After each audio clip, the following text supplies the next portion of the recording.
So guys, kasi yung anak ko, si Gay, hindi yan marunong maglinis ng bahay. Tama diyan. Utusan mo, magagalit pa sa akin, naawayin ako.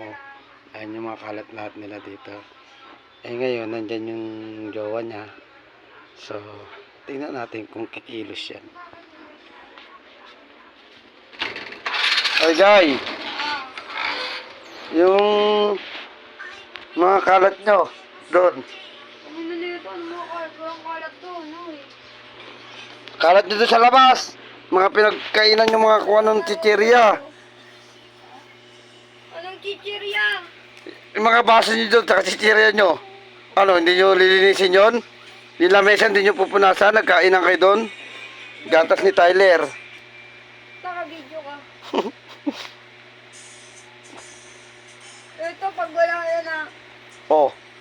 Ano, hindi nyo kaya linisin? Ano?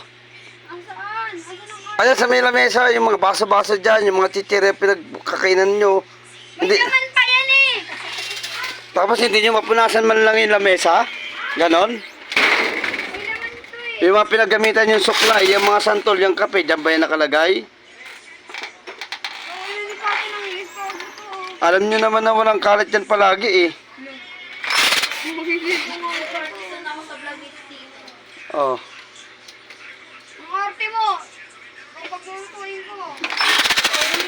Ayan, yung mga pinagkapehan dyan, oh, hindi yan dyan nilalagay. Alam nyo yun, yung suklay, doon ko yan nilalagay sa gilid, o doon, oh.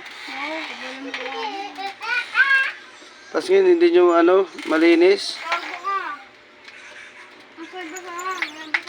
Oh, nandun sa ako, nagpupunas ako palagi dyan, eh.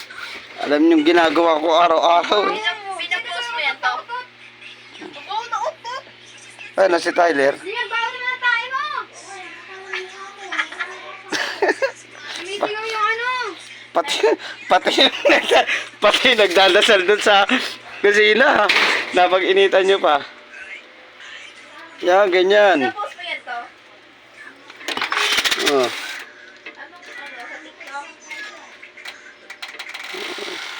So guys, ayan. Nakabawi ako sa anak ko. Pag inuto siya dyan, ako pa yung sinisigawan yan. Ngayon, hindi siya makaporma kasi andyan jowa niya, nagbabait-baitan siya. Di ba? Bait-baitan niya kasi andyan jowa niya. Pero pag wala dito yung jowa niya, akala mo kung sino yan na sisigawan pa ako. Gisingin lang eh. Bili ka tinapay. Kasi naman eh. Di ba? Malinis na ngayon yung yung labas. Ano kalat to, ganda na tignan, di ba? Oh, yan. Salamat na. Pasok na ako sa kwarto.